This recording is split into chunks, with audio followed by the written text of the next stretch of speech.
India generates hundreds of used lead batteries every year. And here's the big question. Where does all the lead go? How much of it is done safely? And why does this matter to you? Because if the lead recycling is done informally, it raises a health risk not just for the workers, but also for the nearby communities. And that's why today we are on our way to India's one of largest recycling factories to understand what exactly happens to all that toxic lead. 1 in 3 children worldwide is affected by lead poisoning, and India is among the most impacted. During informal lead-acid battery recycling, women and children are involved in breaking batteries with their bare hands and melting lead over open fires, leading to major health risks. Moreover, lead leaks into soil, air and water, affecting entire communities, not just workers. However, when done using the right procedures, lead-acid battery recycling becomes a perfect example of a circular economy. Nearly all its components are recovered and reused to make new batteries, completing a full recycling loop. And at this facility, they process hundreds of tons of lead every single day. And processing lead isn't just about melting metals.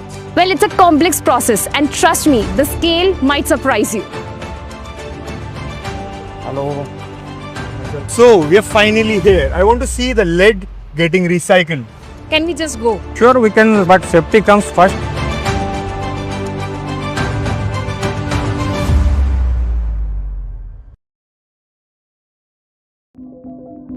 Right now, we are at the very first stage of the recycling journey. Unloading. Used batteries are collected from Exide dealerships across India, where customers return their old batteries in exchange for discounts on new ones. Apart from Exide depots, we collect the scrap batteries from B2B vendors pan-India. Every single day, 250 tons of used lead batteries come here for recycling. That adds up to roughly 4,500 tons every month. These trucks aren't all carrying the same kind of batteries. Different trucks bring in different categories, from automotive to industrial ones, and at this point of stage, they are carefully segregated. These segregated batteries are then loaded into the vibrator feeder. So this is the actually battery feeding system, and you can see from the belt conveyor batteries are falling into the hammer mill. So to explain you in very layman term, battery is made out of 3 components: lead, plastic and acid. In the hammer mill, these batteries are crushed to extract all 3 components. First, let's focus on lead. In next few minutes, we'll see how lead is separated, melted and purified through multiple stages. From the battery crushing process, lead is recovered in 2 forms: lead oxide paste and lead metal chips. Then, lead metal chips and lead oxide paste are mixed together in 60-40 ratio. Then mixture is put into furnace by vibrating machine. Once the material goes in, high temperature burners are switched on. Inside the furnace, the lead compounds begins to melt and separate. This process continues for nearly 2 hours. What comes out of smelting is molten lead.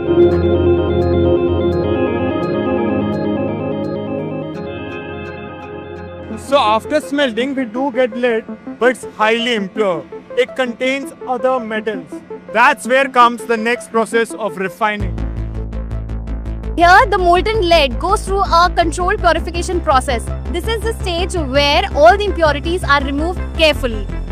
Molten residue from smelting section is poured into the kettle. After filling kettle, subsequent processing is carried out. That's literally the molten lead, and I can feel the heat. So many people do this unconventionally without any temperature control, pollution control. Nearly 3.5 million deaths were reported due to lead exposure in 2023. Informal smelting is a serious structural challenge. This area accounts for a sizable share in India, which reduces effective recovery and environmental stewardship. Beyond environmental risk, it undermines the integrity of the circular economy. It creates an uneven playing field. Responsible companies like us invest heavily in pollution control, worker safety, compliance, and traceability systems, costs that informal operators often bypass. Achieving over 99% of battery components is a significant sustainability milestone because it effectively transforms the battery life cycle into a near closed-loop system. If informal recycling is formalized and collection fully digitized under the Battery Waste Management Rules 2022, India could realistically approach OECD-level circularity in this segment. I cannot see how informally this is done and at a large scale. Here it is in a very controlled environment where safety protocols are taken care of. Gas generated in the rotary furnaces and refinery furnaces is treated in the air pollution control system. After refinery, molten lead is sent for casting. In casting stage, purified molten lead is converted into solid, easy to handle bricks. The liquid lead is poured into rectangular molds and the glowing liquid cools down and solidifies. Once cooled completely, the bricks are removed from the molds, stacked and prepared for dispatch. These lead bricks can be used to make new battery components like lead metal plates and small parts. And the interesting fact is that the lead can be recycled multiple times without losing any property. Now that we have recycled lead, it's time to recycle plastic. Battery boxes made of plastic are crushed in the hammer mill. And after crushing, we are getting small PP chips. You can see here. We are getting two types of plastic. One is PP and one is ABS. We are grinding the PP chips. After grinding, this PP scrap is going to the washing line where small PP chips getting washed with the caustic water. Washed PP chips, then we are feeding to the silo where some chemicals we are mixing to sustain the properties of polypropylene. And then after mixing this small PP chip, it is going to the extruder process. And after that, we are getting the 3 mm, 4 mm granules. You can see the plastic granules. Using these small plastic granules, everyday plastic products are manufactured, from chairs in our homes to battery boxes for brand new batteries. And from the recycled lead bricks, lead metal plates and end poles are manufactured. All these components are then assembled inside the plastic box to make a brand new battery. Let's see how these lead end poles are manufactured. We are at the small parts casting stage where purified lead is molded into useful components. Look at these. Well, these components are used in motorcycle batteries, four-wheelers and even industrial applications. अपना process चालू होता है refining से ingot लेने के time पे। तो जो इनगॉट आता है तो उसको हम मेल्ट करते हैं। मेल्ट करने के बाद अपने पास 3 प्रोडक्ट कैटेगरीज है, motorcycle unit, SLI unit and industrial. ये वाला जो एंड पोल है ये हमारा फाइनल बैटरी में लगता है। This facility alone has a casting capacity of about 250 metric tons per day, which tells you sheer scale of the circular process. आप यहाँ पे पीछे तो देख सकते हैं, ये कोल्ड फोर टेक्नोलॉजी है जो इंडिया में सिर्फ एक्साइड के पास है। तो यहाँ से ऑलमोस्ट पूरा फुल्ली ऑटोमेटिक प्रोसेस है। ये पूरा जितना OEMs है, मारुति हो गया, टाटा हो गया, उनको ये सब प्रोडक्ट्स हम डिस्पैच करते हैं। From waste lead batteries to usable lead component, this is what a closed recycling process looks like on the ground. And there's still one component left, acid.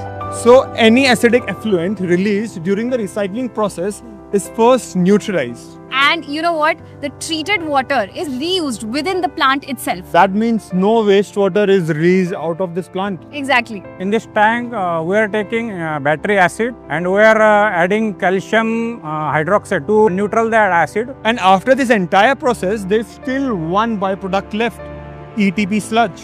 Now this ETB sludge here is collected safely, handled carefully and sold to the cement industry for further manufacturing process. In this case of lead acid batteries, almost all the lead, plastic and electrolyte are recovered and reintroduced into the manufacturing process, leaving virtually no material destined for landfill. This is a powerful statement of responsibility and demonstrates that true circularity is achievable at scale. We are not just recycling, we are building a resilient circular supply chain that reduces dependence of primary resources and supports India's long-term sustainability goals. This was the most tiring yet most fun last 48 hours of my life. I cannot believe we took a flight all the way from Delhi, reached Pune and then 90 kilometers to Supaparma to reach Chloride metal factory just to see lead getting recycled step by step. And I'm telling you, after watching all this, I'm definitely not throwing away my old car batteries. Because I feel your old car batteries Are are going going to to be get recycled. recycled.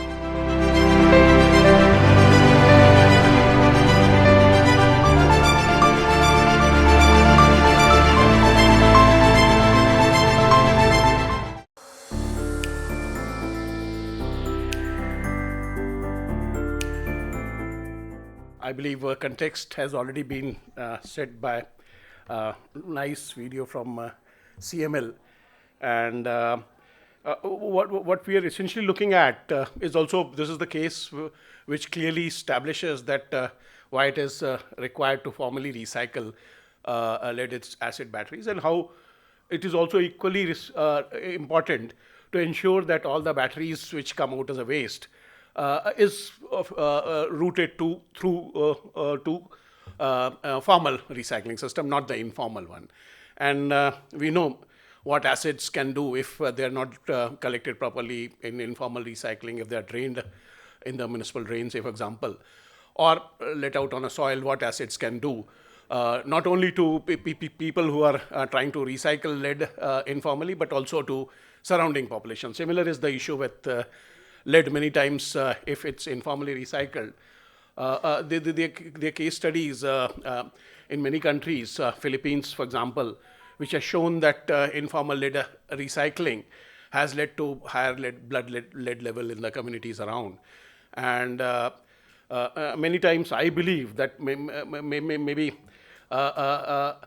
lead, because many of you might know that lead was also historically used in gasoline, leaded gasoline, and lead for this reason, that the exposure doesn't happen to people, was subsequently phased out with alternative in the gasoline. And and when you look at the total estimation of lead acid batteries, is estimated that around 600,000 tons of lead acid batteries are generated annually. So that's a responsibility of not only consumers, but also the citizens who are using lead acid batteries in various applications. Not only automobile, but there are also various industrial applications where lead acid batteries are used. And we have seen that technology is there, and technology basically addresses all the three components, the battery cabinets, the acid electrolyte which is drained, and also the lead which is there in the batteries. Interestingly, Government of India has come out with battery waste management recycling rules in 2022, which also has introduced, like many other rules, a concept of extended producer responsibility. And also interestingly, if you see the earlier rule of 2001, this was probably one rule which implicitly introduced EPR, not actually mentioning that it's a EPR. But if you look at rules of 2001, it also states that any old battery, when you go to purchase a new battery, you can't purchase a new battery unless you surrender your old one. Despite that, what's a matter of concern is that we surrender old batteries, we get a new one at whatever discount a dealer can offer us. But still, the leakage happens from various sources to where the batteries finally go to the informal sector also for recycling. So that's a issue which the rule is also trying to solve.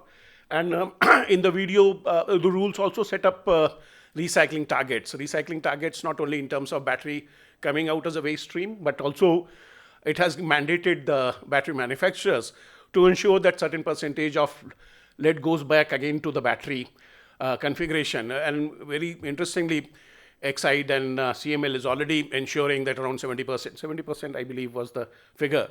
So they are already using 70% of lead in their new batteries. The key, also very important feature of lead as a metal is that we don't have, our dependence is not met by primary availability of lead as a metal through mining sources. We have to depend on secondary raw material, secondary lead being available in the market.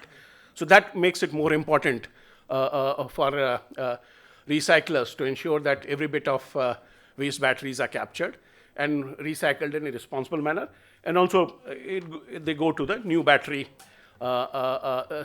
new battery configurations. So with that little background, what I'll do is I'll ask my panelists to be here. The few questions which I drafted, unfortunately, we don't have a regulator amongst us, because regulation, since it has come in 2022, we thought if the regulators also there, they can also touch on little aspects of the rules. But one of our invitees had to take a medical leave today and is not available with us. We have Mr. Rajalakshman, whom you also saw in the video, MD and CEO of CML. We have Ms. Umang Pathak, who is also who's senior specialist climate change and also dealing with ESG. So with them, I would like to basically not only hear them out on the new rules which are being which are enforced now, but also how they think that EPR mandate would essentially mean, and what else other than EPR in terms of, say, we have been talking a lot on transparency, we have been talking a lot on, say, for example, if you look at lithium configurations, we are also talking of battery passport. So similar things, how they can ensure that the leakage of lead acid batteries can be minimized. So as my first speaker, I'll invite Mr. Rajalakshman for his brief remarks and also looking at these issues. Thank you, Dr. Pandey. Good afternoon, everyone. I think you people would have seen a very detailed video about how the lead is being processed in a very structured way. So these technology has been existing in European countries, very fantastically has been executed for so many years together. But unfortunately, lead acid battery recycling in India had not taken shape, I think, a few decades back. And 2024 is the one where it has been mandated and BWMR has been introduced very stringently. But Exide had a futuristic vision, and we had invested in 2007 itself. We purchased 3 plants and we modified 3 plants in strategically located, one in south and one in east and one in west.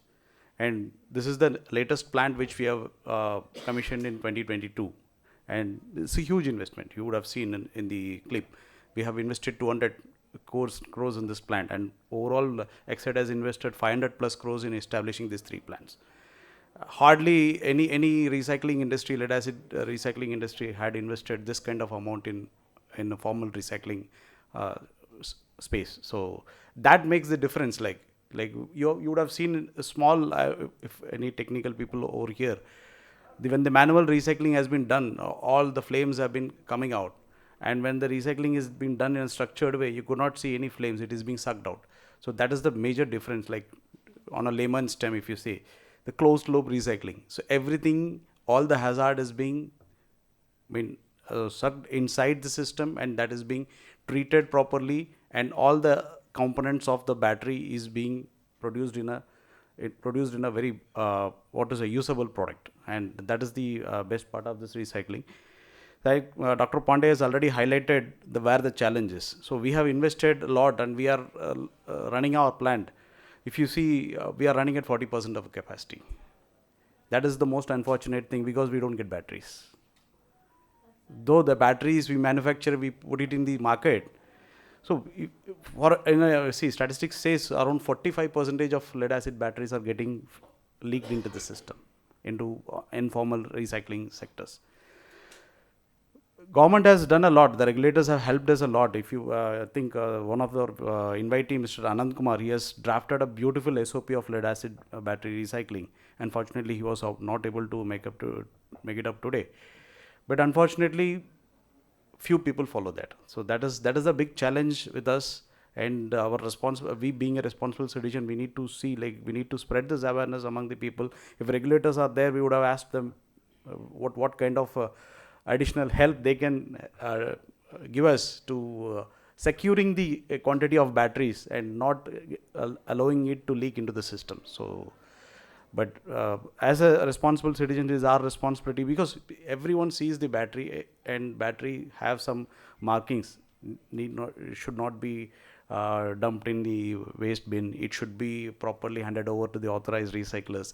Hardly anyone understands what are those markings, what are those codes which are there in the batteries. So this is our duty to spread this awareness among the people, and whatever possible means are there to collect the batteries in a proper way and send it to the proper recyclers. We are there. The other battery manufacturers also coming up into this setup. So definitely over a period of time, we can see, like, we can definitely transform India. Like the case what he told about in Philippines, now the case is existing in Africa. So there are many undeveloped countries where this lead poisoning is happening in a huge amount. So that is what simple thought about lead acid battery recycling, what I need to say about, because rest everything has been already covered in the video. I will thank you for your time, and I would like to invite Ms. Umang Pathak, and she can add some value on it. Thank you. Hi, my name is Umang. I head the climate change and ESG practice for Trilegal. It's one of the tier 1 law firms in India, and we have an ecosystem around sustainability, and the endeavor is to connect finance in sustainable ventures and businesses, while helping organization do the decarbonized growth journeys. So without getting into what we do, let me quickly come here, because I think what I have to share will kind of contextualize how we help in this whole ecosystem. I mean, I can start from giving you a critique on the old versus new rules, which I think we are all familiar, but I'll start from somewhere else. I'll start from current geopolitical scenario, where we are talking about gas shortage, domestic gas, and that, which will, and I'm using it metaphorically because there are other issues involved, but bringing it to the lead discussion. What we are not discussing right now is that we are now moving to inductions. We need more electricity. India is leading in renewable energy space globally, and for all that, technology development for solar and our hydro projects and battery storage, the kind of minerals we need, and that minerals are actually sitting in these batteries. We, and in even cities, are sitting on urban mines, I can call it that, from your cars, your batteries, your phones, your PCs, refrigerators, so on and so forth. There is all the metal we need. In current geopolitical scenario, where supply chains are getting disrupted, where countries like China, which owns the maximum space, can just stop the supply of these minerals to India, what it will do for us in other spaces, our basic demands on energy, our basic demands on, I'm not even talking about inability to go through internet every day. I'm talking about basic things which will become a problem. So having contextualized this, what I want to give you a sense is that, regulations come later. the regulators and the government has to take action, because we as citizens, we as responsible businesses avoid. We are happy to take an APR fake certificate instead of actually, walking the line to actually do our responsible business, because our regulators and government don't have the bandwidth to go after you.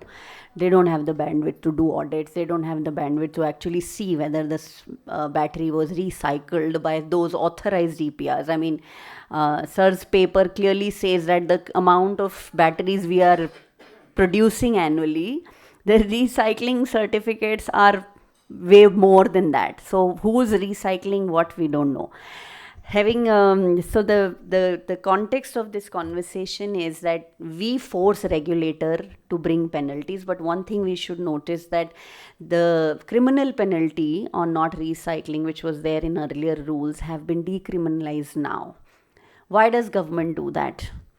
The unfortunate part is that the government doesn't spend money on PR to explain to people what is the reason and initiative behind this. Let me give you another context of this. Let's not get into the compliance. On the compliance piece, I'll just tell you why other countries do this. In Japan, a farmer pays if he doesn't give the cow dung properly for recycling. There is a penalty in Japan. Buying a fridge is cheaper than recycling it there, because the responsibility is on the citizens. If we don't want that to happen in India, I think we just should use a different lens when we look at a business. Let me share some numbers with you. Global lead battery market is 4.4, Indian lead battery market is 4.4 billion. Global recycling market is 12.1 billion. This recycling market in Asia is 8.6 billion. How much we are capturing, any guesses? 150 million only. We don't recycle our batteries, and we don't realize the mine of and the material for our strategic benefits apart, the business opportunity we are missing. Why we are not doing this? Because and I'll just give you some other government changes in the new. So since 2022 we have kind of come up with a new amendment every year. The reason to do that is to incentivize. What is that incentive? Let me just share that with you. One, of course, I told you, the decriminalization of the whole activity. The National Mission on Critical Minerals basically offer a lot of incentive for setting up recycling plants for basically extracting the minerals that we need, which mining will take at least decades to produce. By just simply doing our basic kabadi wala work, I think we can get more minerals for our own Atmanirbharta for sure. The other few things are under the Green Energy Fund. Again, the government offers a lot of incentives. The recycling equipment, there is either duties are reduced or completely taken away. This includes subsidies, incentives. I'm not even getting at the arms. I'm simply talking about the tax benefits and the opportunity which is sitting there to actually make money from waste, which we are not, capitalizing on. So I'll just conclude by saying battery recycling is not a compliance burden. It is not just a business opportunity. It is a strategic policy for resources which we need as a country. And I think as citizens of this country, if we want to contribute in building our nation, we should look after our own duties, which is to, give our batteries properly to the authorized dealers who are doing the good job. And, the whole recycling plants should overwork their potential, right? So thank you.